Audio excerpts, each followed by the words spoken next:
I'm so excited. Good afternoon. Welcome to the FX Luncheon. My name is Kelly Ziegler. I'm the Vice President of FX, and I have the pleasure of introducing everyone today. But before we get to that, there's a couple of little announcements that I would like to get to. The first one is we have a new member benefit. So those in the room who are members, you get to enjoy 15% off Link, which is a digital business card company allowing you to share photos, links, and contact information digitally instead of the little old hand ones that everyone has, which I have a ton in my purse. Also, whether you're a member or non-member, we are looking for volunteers, and we love happy people, and you guys are happy people. So we would love for you to join us on our membership team, our outreach team, special events, or even maybe a membership or social chair.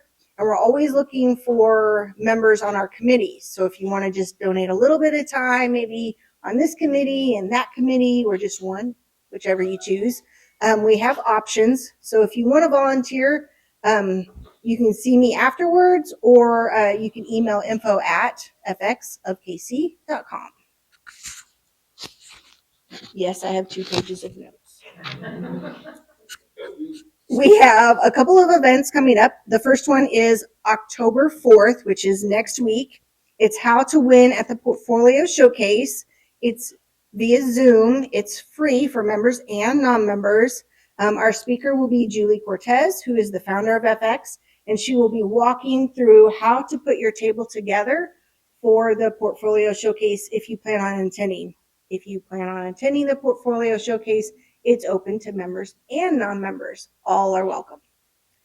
The next event after that is our happy hour, where we have fun, be merry, enjoy drinks. And that will be on October 12th. That event is also free for members and non-members, but we do not pay for your beverages. That's up to you. And then on October 27th, we do have another luncheon, but I'm going to leave that as a cliffhanger because I want you to come and check out our website, which is kcofx.com, and click on events. You can see all the great things that we have going on at FX. Now for the fun stuff and the really cool people, let me introduce you to Shauna Clark, who is our programs director. Ooh, I get the mic. I get my own mic. So thank you everyone for coming today. My name is Shauna Clark. I'm the programs director. I plan the luncheons for your enjoyment. I also plan the special events. So yes, go check out our website for that information. We have some fun stuff coming up, but also I have a fun, we have a fun program today. And if you've never heard of Michael Mackie, you've missed out. And so he's here. I slipped her $20. I did, really. He's going to talk about some things he's learned in life and entertain us while he's at it. But let's give a hand to one of our local celebrities. Thank you. Wait. Come here. So there's a story here. I'm totally putting you on the spot. Ask Shauna how and why I'm here today. Okay. This is a hilarious story, guys. Okay, so somehow we connected on LinkedIn, but I meet a ton of people. Also, connect with me on LinkedIn. It's yes, my jam. It's my jam. Me too. Apparently, I'll make you the speaker of a luncheon. Yes. So,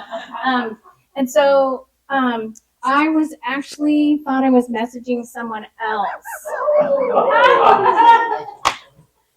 And this guy right here went ahead and responded to me. Yes. Like within 8 seconds, because I don't have a life or any friends. So I was like, yes, I would love to do that. So beware. I may just. And then she was like, oh, now I have to have. No, I confessed.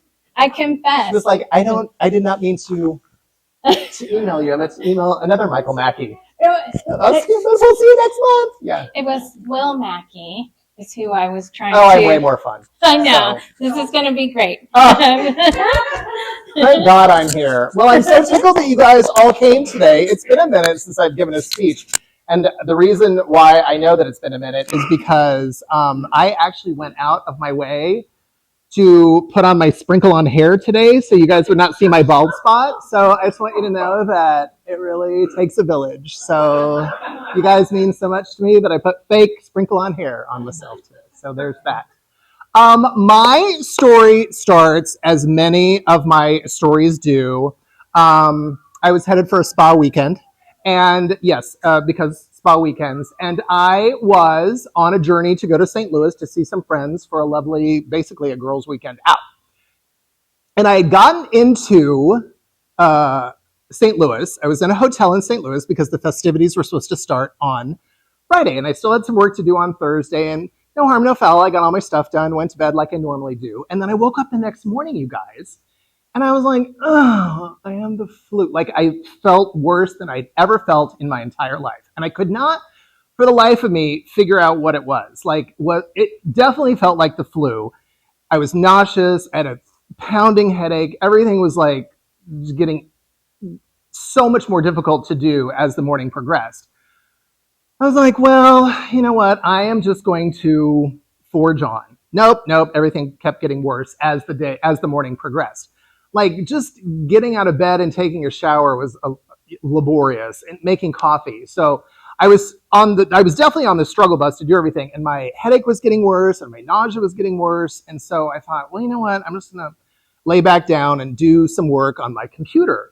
And I was like, please just let this pass, whatever it is. So I'm doing some work on my computer, as I'm wont to do, and I'm just tab away. And for whatever reason, my computer wasn't working. And I was like, what is going on? This was literally working like 6 hours ago when I went to bed. Well, you guys, it's not that my computer wasn't working. It's that I wasn't working. Like, this is all that was happening. And I wasn't even paying attention. Like, in my head, this is, And so finally I realized, like, well, that is so weird. My arm's asleep. Like, I could not for the life of me figure out why nothing was working. And I was like, well, that is so strange. So you guys, seriously, do not ask me why I did this, because to this day, I do not know. But I got up and I immediately took a step. And of course, my left leg gives out and I eat it. And so I'm like, oh, great. Now my left leg's asleep. Like, I'm still not even rationalizing what is happening, what is going on in my head. So make this mental image. I hop on my good leg up to the mirror. And to this day, I do not know why I did this, but I looked directly into the mirror and I tried to say my ABCs. And in my head, I was saying A, B, C, D, E, F, G, H, I, J, K just as fast as I possibly could. That's what I heard in my head. What I heard out of my mouth was, but, the. And so I was like, holy crap, I'm having a stroke. So I called 911 because that's what you do. And God love the 911 operator. She was like, okay, so here's the deal, sir. We know that you are clearly having a medical emergency, but the problem is that the ambulance will be there in less than 4 minutes, but we don't know what hotel room you're in. We cannot tell. We just know that you're calling from the Marriott. So you have to get to the lobby. You have to get to, sir, are you listening to me? You have to get to the lobby. And by this point, the stroke is clearly starting to take over, because I'm starting to fade in and out of lucidity. Like, it was bad, guys. So I'm thinking, okay, lobby. It's still registering what she's saying, but of course I cannot convey anything back to her. So I was like, okay, I'm hell-bent on getting to the lobby. Get to the lobby. Lobby. Mercifully, I had gotten dressed by that point. So picture me, again, hopping on my good leg down, like I hopped out my room, down the hallway, into the elevator. It took forever. So once I finally made it to the actual lobby, I could hear the ambulance way off in the background. But I'm telling you, I was so what is happening? As soon as I hopped outside, I saw the ambulance, and that is literally the last thing I remember. I sort of came to in the ambulance, where the drivers were for sure that I was on drugs, because I was flailing and not communicative and all the things. And I'm trying to convey to them with my good hand that no, I'm not on drugs. And then, clearly I'm fading in and out of blackness or out of consciousness. So I get to the hospital, and the attending physician or the nurse practitioner or whatever, she literally had the wherewithal to be like, he's having a stroke. And I would say it probably took, I don't have a gauge, but they took me to the nearest hospital, which was literally, when I tell you, it was literally around the corner from the hotel. And it was an old folks hospital where they primarily deal with heart attacks and strokes and heart attacks. So there was definitely some divine intervention going on. So back in the day, they gave me they knew for sure I was having a stroke, and they gave me a clot buster drug. And I distinctly remember this because I hope it never happens again. The attending had a syringe. She didn't even wait. She just came at me and she plunged that right into my stomach like a crazy person. And when I tell you the clot broke within like 0.02 seconds, like it was like, poof, like the clot dissipated. I was still numb and I still couldn't talk, but at least I was kind of with it again. And then I was like, okay, I'm in the hospital, like what's happening, et cetera, and so forth. So that went on for a while, slowly but surely. So the deal is with this clot busting drug, it typically only works within like the closer that you have it to the hour of when you had it. So you have like an hour window. And then after an hour, it typically doesn't do anything at all. So I think I had probably gotten the shot maybe 20, maybe 30 minutes. So it was all very woo-woo and serendipity that I got that. So I'm not kidding, over a period of like 3 days, somehow I came out of everything. Like I started to regain my strength back. The doctor would be like, make a fist. And he'd be like, that's it. And I'm like, oh, that's all you get. But still I was making progress. And it was funny because I argued with so many people that weekend. I tried to advocate for myself, but I'm still kind of discombobulated. And it was funny because they were determined that once they realized it actually was a stroke, but up until they actually like got the MRI back, and I had had a right cerebral infarction. More on that in a minute. They were for sure that I had like done a line of coke, or I had done something caused this stroke. I wasn't just out of the blue sky. And it was a very odd thing. I'm like, I am a clean teen. I have never used drugs in my life. I don't have any family history. I have no medical history. I'm the pillar of health. And that is when they started, okay, all right. They did not believe me. So when I went and got the thing, they did a drug screen and found out that, not everything I was saying was accurate. Well, when I got bounced out of the hospital, it was terrifying because I was like, if this could happen to me once and I got lucky, what's to say it's not going to happen again tomorrow, the next day, a year from now, whatever. So I was super incredibly paranoid for a very long time. And people always ask me, did you have any lingering side effects or anything? Well, the weird thing is, for the first 3 months or so, because the stroke hit pretty close to my emotional cortex, is what they said, I had zero control over my emotions. And when I tell you I had, if I saw a commercial that was a Hallmark commercial that was mildly sentimental, I would bawl. Or I would laugh at the most inappropriate, like I would belly chortle laugh at something that wasn't necessarily funny, or maybe it was completely inappropriate. I would also, and I am a steady Eddie, steady as she goes, I would rage for no reason. And it really shook me to my core because I thought, my neurologist, bless his heart, said, I bet you it takes probably about 3 to 4 months for your brain to rewire. I've seen it before. It's a whole thing. And after a month, I didn't even want to live anymore because I was like, if this never subsides, I'm going to go Looney Tunes bonkers because I would rage. Here's a for instance. I will never forget this as long as I live. I was in a meeting like this and I was like sitting right there and somebody was up talking. And I sat there and all of a sudden, all I could think is, I'm literally going to put my fist through that wall for no reason. It was completely irrational, but I got so mad, furious even. And so I got up like a crazy person and I just left the room and I went out to my car where I raged for approximately 10 minutes. And when I say raged, I mean, I sat in the passenger seat or in the driver's seat and I just pounded on the window on this side and the seat on that side for 10 minutes. You guys, that's not me.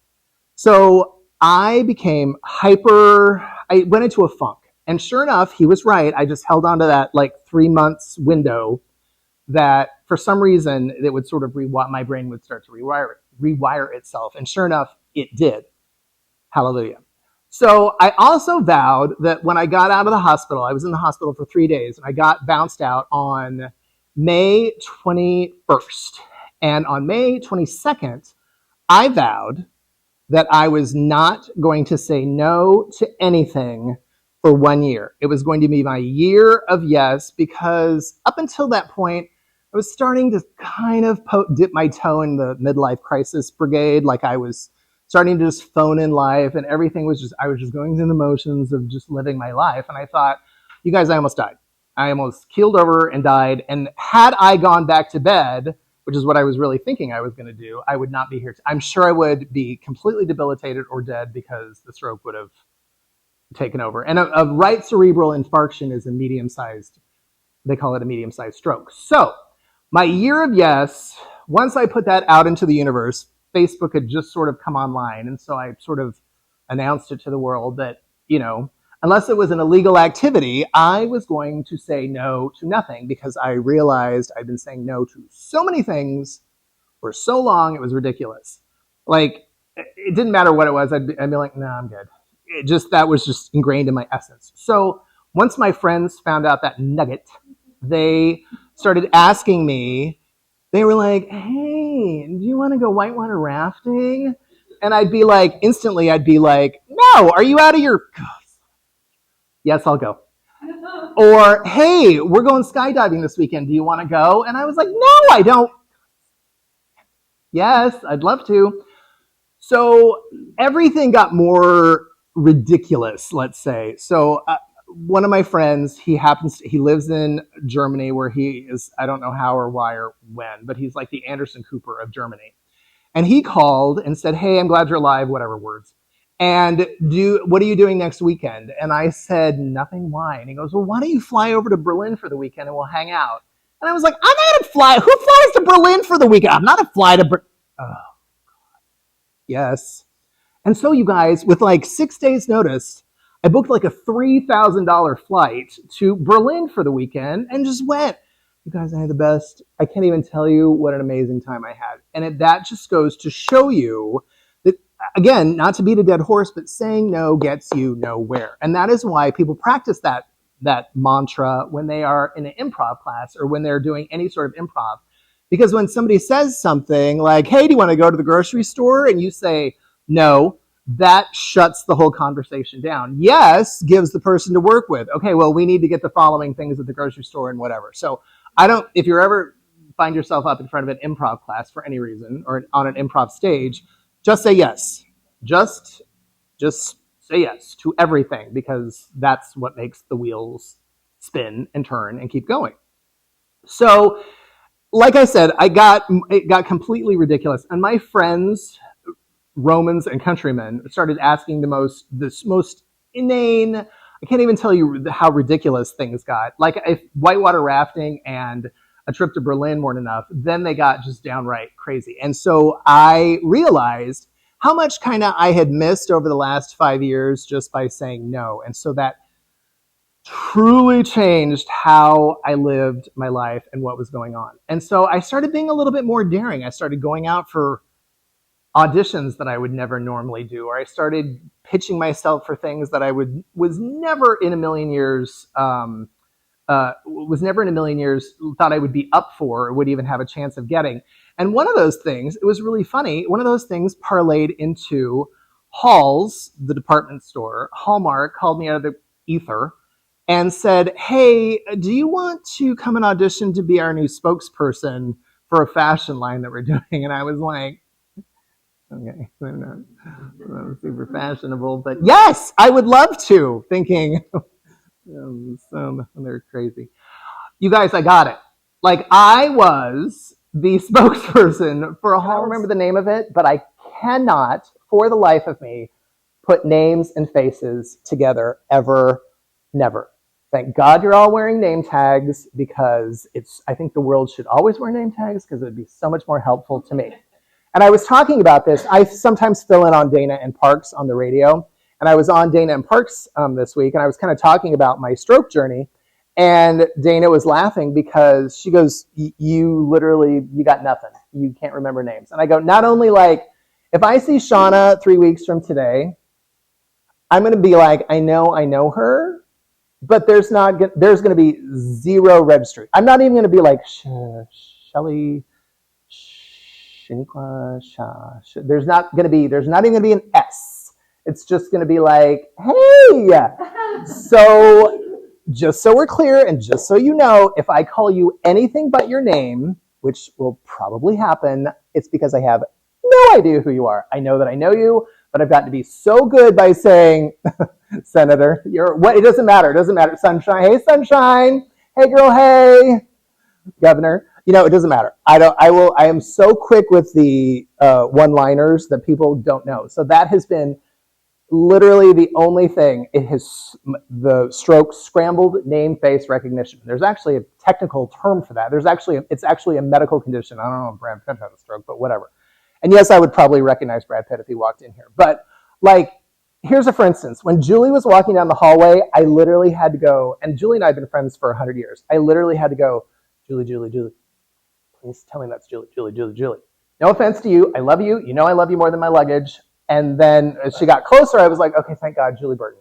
But and I have to be honest, the last time we hung out, when you just called me out of clear blue sky, I was trying desperately to, I did not, and this is on me, I did not look up your LinkedIn profile. And I was like, God, am I going to remember Kara when she walks in? Thank God I did, because you lit up like a Christmas tree. I was like, well, clearly. But that is an example. I recognized you when you came in today before I saw your name tag. But the last time, because it'd been, 6 months since I'd seen you? So I just got to be clear and honest. That is the one thing that sort of throws me for a loop. Am I on any medication? No. I took baby aspirin and fish oil for 6 months. And then when I went back, I got a clean bill of health. Turns out that 80% of the people who have the stroke that I did are just a one-off. They're just kind of an amalgam who that recover and never have any symptoms or never have any threat of having a stroke again. I will say this much: for a year, I was super paranoid, almost to the point of I would get anxious. If anybody, for whatever reason, would accidentally just bump my head, or if I was jarred in any way, I would get super yeah, because I thought that whatever was happening in my brain would happen again.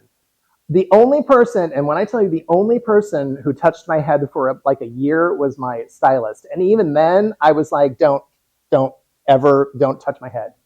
I mean, I know it's hard. I'll wash my own hair. I'll do because I thought, the pressure, it was just completely, I was out of my mind, figuratively and literally. That obviously was just a little bit of PTSD that subsided. So as I got a little bit more,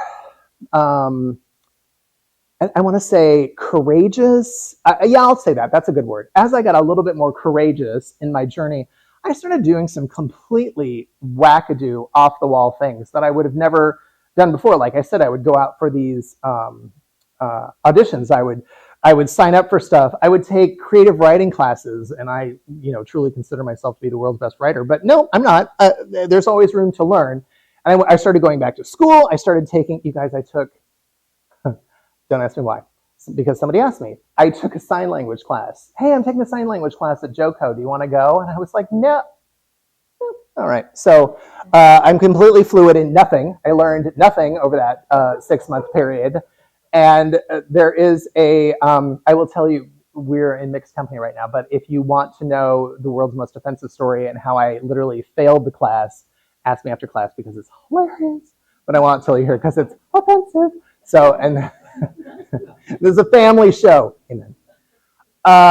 So I started kind of like jumping around. I don't know if you guys remember, but I, out of the clear blue sky, it was weird. It was like after the stroke happened, the universe sort of said, okay, you nearly died, but you know what? We're going to give you all these opportunities, just one after the other, after the other, after the other. And I ended up auditioning for Kansas City Live. Now, up until this point, Kansas City Live was a lifestyle show that was on from 2012 to like 2015, and I was the co-host. But when I auditioned, you guys, I'm not even kidding. I was 0 for 100. Like I had gone out for 100 auditions and I had not gotten one role. So this is like number 101. And so I was undaunted. And this, when I tell you that I went out for these auditions, this was after halls. And I thought, ooh, I've got halls on my resume. So of course I'm going to get these jobs because I am, after all, me. Wrong. So I would go and I would, I'd get turned down. And I literally counted. I was 0 for 100. And I went and I auditioned for Kansas City Live. And my gosh, you guys, I got it, which is a Christmas miracle. Let's just call it what it is.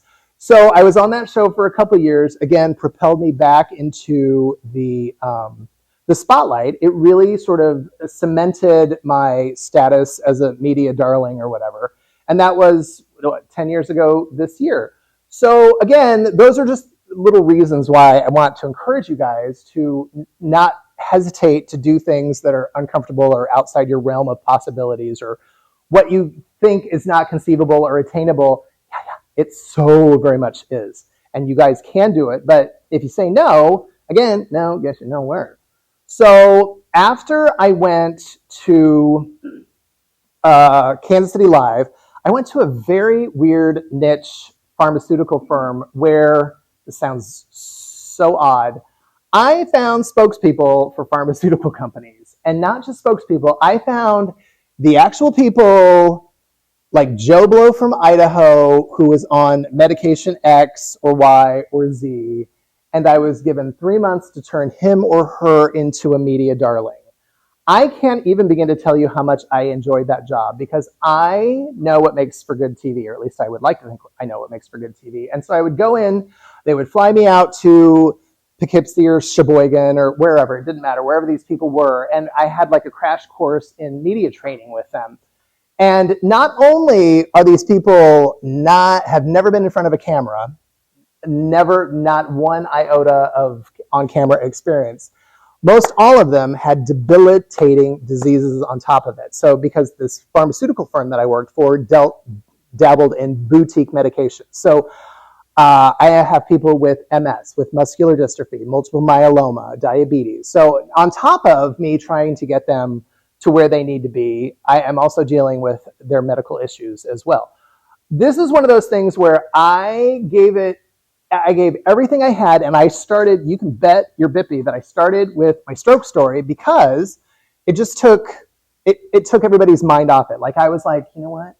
If I can survive my stroke and go on to blah, blah, blah, you can do this. You just need to, if you just listen to me and we practice and we rehearse and we nuance and we hone your skills. And you guys, I'm proud to say that I had a 100% success rate. Every single person that was handed to me on a silver platter is still out talking to pharmaceutical groups or doing commercials or whatever. So it's kind of like that. This wasn't my client, but remember those old school cancer treatment centers of America where it's like this 90-second woman talking about she had cancer and then she went to cancer treatment centers of America and now she's so much better and life is good and she's walking with her family. It was sort of like that, although not to that degree. So then I learned I had this other innate skill, which is just making people feel comfortable and good about themselves, and more importantly, good and comfortable in front of the camera. And it doesn't matter who it is, as long as you're willing to give it a try and listen to what I have to say, aces. And it was also in this journey, I don't know if you guys know this, but for whatever reason, I started doing celebrity entertainment reporting. I started interviewing celebrities. So hand to God, when I tell you, I've interviewed you name the celebrity, chances are I've probably interviewed them. I've interviewed 9 Oscar winners over the years, tons of comedians, tons of singers. It doesn't, like next week, and it's so random. I know I'm sidebarring here, but it's so random because I've done it for so long that now I'm just getting random, like Derek Huff from Dancing with the Stars. Didn't even know he was coming into town. Didn't know, I'm not sure, but they were like, hey, do you want to interview Derek Huff? I could not say yes fast enough. Yeah, Monday of this week. Yeah, Monday. It's 2:00 on the dot. I get a phone call. They're like, hey, do you want to interview Tim Meadows from Saturday Night Live? He's coming to the Comedy Club of Kansas City. And I was like, sure, great. And they're like, okay, we're going to put him through in about 10 minutes. I'm like, God. So, like a crazy person, I am furiously Googling Tim Meadows. I mean, I knew who he was, but it's like, when you only have 10 minutes to prepare, but I didn't say no. The article just came out on The Pitch this week, which is who I write for, and it was amazing. And I don't want to brag, but Tim Meadows may or may not have invited me to come back. So, yeah. So I'm going to go see his show tomorrow night. Very exciting. He's here. He was here last night. He's here tonight, tomorrow, and I think that's it. So anyway, again, that's all full circle, and it goes back to the power of not saying no. Was I familiar with Tim Meadows? No, I was not, but thank God for Google. So getting back to my illustrious history, I went on to write for a magazine, and now I am at a boutique marketing agency called Lily & James Creative, where the owner, again, calls me out of the clear blue sky and said, hey, I need some help. She deals pretty much in the LinkedIn milieu, in the LinkedIn platform. And here's me. I'm like, hey, girl, if it were Facebook or Instagram or Twitter, I'd be like, yes, because I'm super familiar with those. I knew nothing about LinkedIn other than I was on it. So here's the deal. Again, I said yes. And now I've been there for a year at Lily & James Creative. And I do personal branding. But when I tell you that the learning curve was like this, it went up into the stratosphere. I knew nothing about the LinkedIn space. I knew even less about personal branding. And now I got to tell you, I feel pretty confident in it. So you name and I'm not going to drop names, but if you see a particularly robust LinkedIn profile, chances are it's not that person. Chances are pulling the wheel, I'm the guy behind the curtain. So like law firms hire us to, let's say they have like 4 or 5 junior associates who will in 3 or 4 years be in that corner office. So these law firms will hire us to shamelessly, blatantly, subtly promote their junior associates so that when they do hit those corner offices, they have an online presence. They have a personality. They have this. They have that. Real estate companies hire us to take their up-and-coming real estate stars and nurture them and give them an online presence.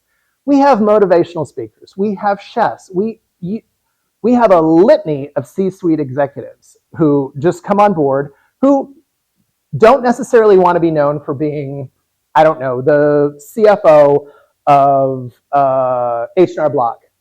Because what if they need an exit strategy? What if they're eventually going to retire? What if this? What if that? So yes, that's great that you're the CFO of H&R Block, but if that's the only thing you're known for, then you're not going to build an audience because people just see you as a title. So I go in and curate and hone and cultivate and find out what their personality is and run with it. So that being said, shameless plug for Lily & James Creative. You can go follow them on the LinkedIns, on the Twitters, on all the things. And then if you know of anybody who needs that particular service, like needs to be nuanced or finessed or built up or honed or, even if they have 0 online presence, I'm game. I'm game for just taking them and building their following so that they are a big shining star. Like I want to take somebody and I want to make their little shooting star go supernova. And I do it just kind of by feeling around and kind of getting to know them and finding out what they like and it's weird because I feel like I have multiple personalities going on because every day I am writing in someone else's voice and I got to be pretty good at it. Yeah, your first 2 or 3 posts might not be the absolute best, but once I start getting into your groove, into your mindset, then it's easier to do. So again, did I know anything about LinkedIn? No, I did not. Did I know anything about personal branding? Absolutely not. And now here I am a year later, and I'm talking to you guys, that I'm so comfortable with it, and I've gotten to be so good at it, that I'm willing to pitch the company. If I would have done this a year ago, I'd have been like, I work at Lillian James. Now I'm like go team LJC. So anything that you guys might need in that realm, shameless plug, then call me, we'll talk. Because I know you all know each somebody who knows somebody who knows somebody who needs that particular, who needs a little help in the marketing and personal development department. I leave you with this, and then I'm going to take some questions. I can't say that, let's put it this way. That stroke changed my life on a fundamental number of levels. And to this day, it continues to do so over and over and over and over and over. Do I wish it wouldn't have happened? Well, part of me is like, there were times when it was super dicey, I'm not going to lie. However, you only get one life, and you got to live it to the fullest. And I have done that in the last 10 years, and then some in spades. And every time an opportunity, a freelance opportunity, anytime somebody invites me to anything, for any reason, to do anything, I'll almost always say yes, unless, God forbid, I'm out of town or something. Because, and I said it before, and I'll say it again, no gets you nowhere. So thank you all for having me today and listening to my stroke survival story. Does anybody have any questions? By the way, the chocolate chip cookies are amazing. I just need to share that with you. So. Does anybody have any questions? Yes. Who's been your favorite? Jennifer Lopez. I didn't even have to think about that because I was expecting a huge diva. I was expecting like Jennifer Lopez, and she couldn't have been kinder or more gracious. She truly was Jenny from the block. Used to have a little, now she got a lot. So I love her. A close second is Jennifer Aniston, who was at the zenith, at the pinnacle of her Friends stardom. And so in my mind, I always like think, okay, these are like giant mega A-list stars. Why the hell are they talking to me? And then I just come at it with a loosey-goosey, like I'm just talking to you or you or you, and it always works in my favor. Now, do you want to know who the worst one is? Hands down, without a doubt, I need to take a drink. You can guess. You will never guess correctly, but you can guess. What? It's a guy, he has 3 names, and he won an Oscar. Close. He does have 3 names. Yes, that you are correct. Edward James. You are. No, it was Tommy Lee Jones. Who? No, do not. Oh, he is awful. He is the devil, and I have nothing good to say about Tommy Lee Jones. He is a notorious curmudgeon, and he hates doing interviews, and I was kind of new at the role of being an entertainment reporter, and I was the very first interview out of the gate. It was 8 a.m., and they were like, oh my God, you're the first interview. You are so screwed. And I was like, to the other reporters, and I was like, screw you. It's going to be fine. Everything's fine. So I go in. This is the last thing that you hear. This is exactly what happens on these movie junkets. There's a publicist right here, and the publicist says, you have 4 minutes with Mr. Jones. And then they shove you in a room, and then next thing you know, you are literally, there's Tommy Lee Jones, like right there. It's the craziest thing I've ever seen. And it doesn't matter. I still get just gobsmacked with whoever I'm sitting in front of because you're like, they put the microphone on you, and then I see the stopwatch, and it's on. You have 4 minutes to get multiple sound bites, make a connection, Godspeed, God bless, all the things. Well, I sit down, and they're kind of futzing and whatever, and the sound guy leans in, and he says, hey, we're not quite ready yet, so you can just talk to him if you want or whatever. And I was like, oh, okay, great. They're still adjusting lights or whatever. And so I was like, hey, Mr. Jones, it's nice to meet you. I'm Michael from Kansas City. Thanks for having me. I'm your first interview out of the gate today. I would tell you this story. So my dad asked me who I was interviewing this morning, and I said Tommy Lee Jones, and my dad said, "You're interviewing the drummer from Motley Crue?" And I was like, "No, Dad, it's Tommy Lee. This is Tommy Lee Jones, the Academy Award-winning actor." And Tommy Lee Jones was like, "Oh, that's funny. That's good. How old's your dad?" Whatever. And so now and I hear the guy go, "We're ready to start." And then I see the stopwatch go that sets the 4-minute thing. You guys, I literally watched Tommy Lee Jones in front of my eyes just shut down. Like, Pac-Man when he catches the ghost. It was like, wah, wah, wah, wah, wah. Like, I watched him just shut down. And I was like, okay, here we go. You guys, 4-minute interview. He said 9 words. 9. 10 if you count as 2. And I was not asking yes, no questions. I was like, Tommy Lee Jones, what is the meaning of life? Like, I was asking these really, and all movie centric, and I really went out of my way, and I ended up not being able to use the interview. And I got in so much trouble from the studio who were like, "We flew you all the way to Los Angeles. You don't even bother." And so I just sent him the VHS tape because VHS. I sent him the VHS tape and I go, "In what part of this interview am I supposed to use?" Yeah, grunt, maybe, I guess. I don't remember the other, but It was horrific. And I walked out of there just being like, Tommy Lee Jones can suck it. And to this day, that is still how I feel. So another horrible one, and I don't have time to go into all the horrible people, but Ashley Judd, awful. Ashton Kutcher was out of his mind on I don't even know what. Allegedly. And yeah, so, but now it's like, I just got Ruben Studdard and Clay Aiken last week. So it's funny because when somebody big comes into town, I will pitch myself, and 9 out of 10 times the star will get it because it's the star. But once in a while, I'll get the interview, and but because you can't, it's like the lottery. By the way, the Powerball is almost $1 billion. You can't win if you don't play. Any other questions? What else? Julie? No. Yeah. She is stratospheric. She has her own, like, you will never see a one-off local interview. She just doesn't. She is in her own orbit, in her own entity. She's a global life force. So no to that. Plus, I'm not a Swiftie. I would have deferred to somebody who probably would have appreciated her a little bit more. No, I did not try to get Beyonce. Who else? I tried to get Stevie Nicks. I tried to get Ringo Starr is coming. I tried to get Matt Rife. Matt Rife is this comedian who's having this complete surge of popularity. They didn't say no. They didn't say yes. They didn't say no. So, yes. Yes. When you said yes, could have been your year of yes. Yes. Could have been any time after. What was the hardest one to get? Preferably client.